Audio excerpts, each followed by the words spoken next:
In this video, we'll do balancing redox reaction in an acidic solution. Here it says balance the equation for the reaction of copper metal with nitric acid.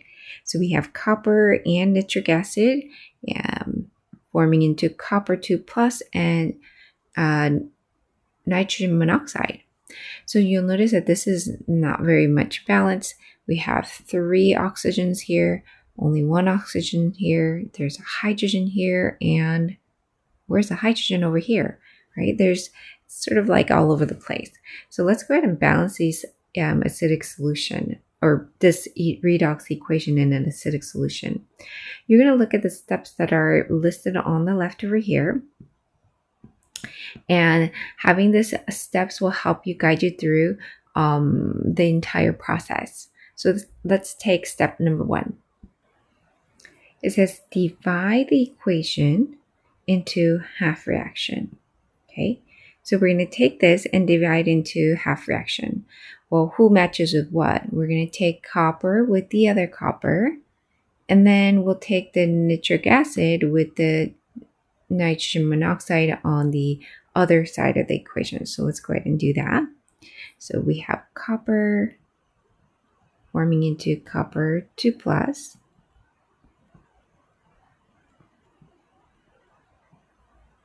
And this is my oxidation side.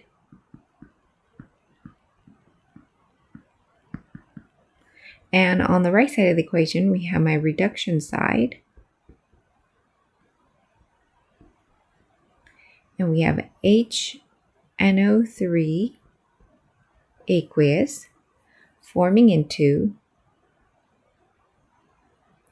nitric monoxide gas. Okay, now let's go to step number 2. Step number 2 says balance the each half reaction for all elements except for hydrogen and oxygen.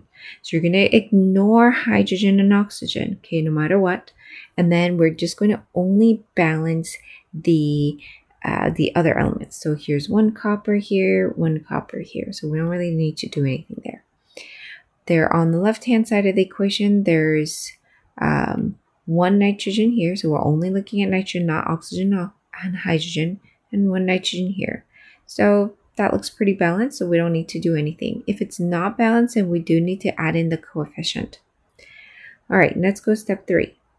Balance each half reaction for oxygen by adding water. Okay, we're going to look at if it has needs another oxygen, we're going to add in that much water. So on the oxidation side, there's no oxygen involved, so I can skip that part. But on the right side of the equation, there is oxygen involved. In fact, there's 1 oxygen on the right, whereas there's 3 oxygen on the left. So on the right side, it's deprived of 2 oxygens. That means we need to add in 2 water plus 2 H2O liquid. All right, so let's go to the next step. Now it says step number 4, balance each half reaction for hydrogen by adding H+. So we're not dealing with any H pluses on the oxidation side, but on the reduction side, you'll notice that there's 1 H here, and then there's 4, right? 2 times of H2, there's 4 there.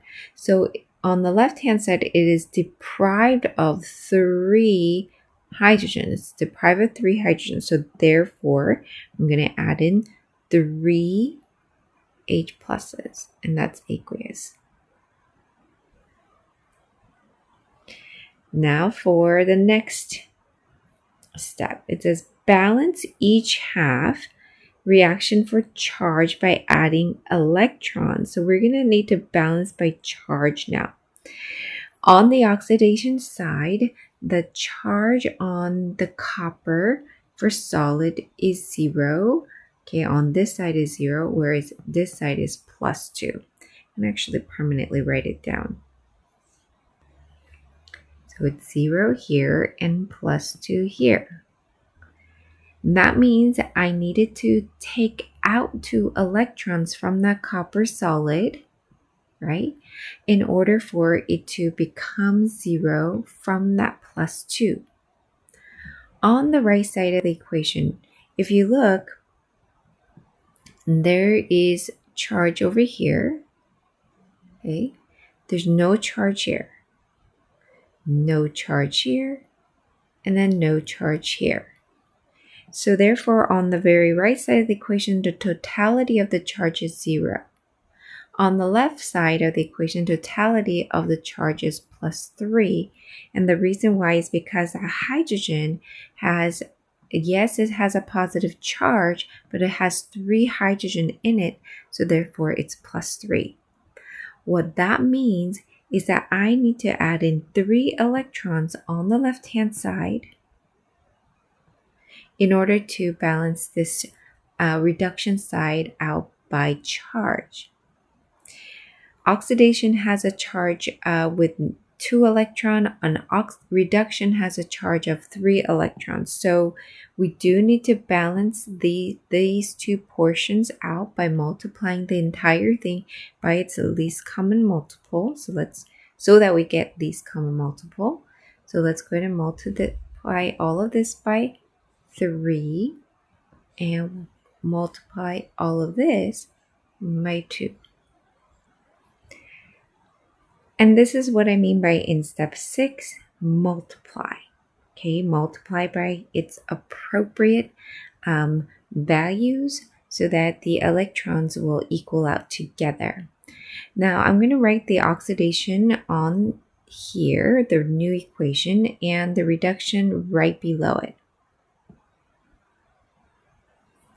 So I'm going to put arrows just to keep it at a good reference.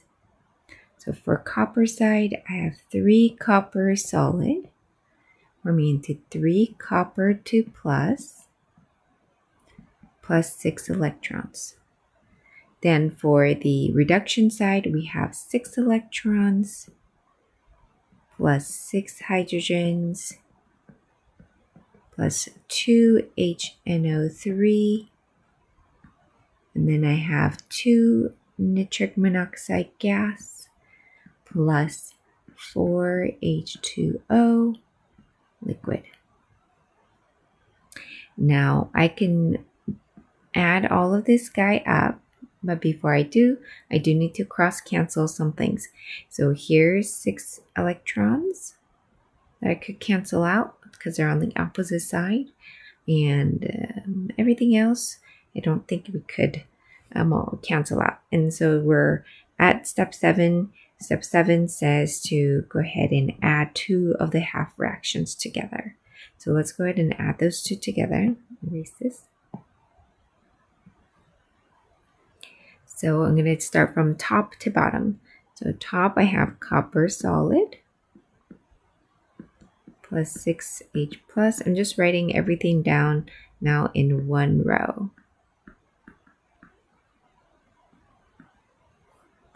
And 3 copper 2 plus 2 NO gas plus 4 H2O liquid. Now this is all balanced by both mass and by charge. So you're going to do the same thing for learning check. Here, it looks a lot like the equation before, but instead of nitric monoxide, I have nitrogen monoxide, I have nitrogen dioxide. So you're going to utilize all of the steps on the left-hand side, okay? And then try balancing this equation and come back and check the key. And here is the key. You might be wondering, well, how did you know that right away that oxidation side involves copper and reduction side involves the nitric acid? Well, it just comes with practice. In the beginning, I didn't know either which one to place it where. In fact, you don't have to label this. You might have written as this entire thing on the left-hand side and this entire thing on the right-hand side. It really doesn't matter which one you write first, but this is just by organization, by convention. I always like to have oxidation on my right and reduction side always on my on my left and then on my right. So that's how I label it. It doesn't mean that I knew it right away. It came with practice.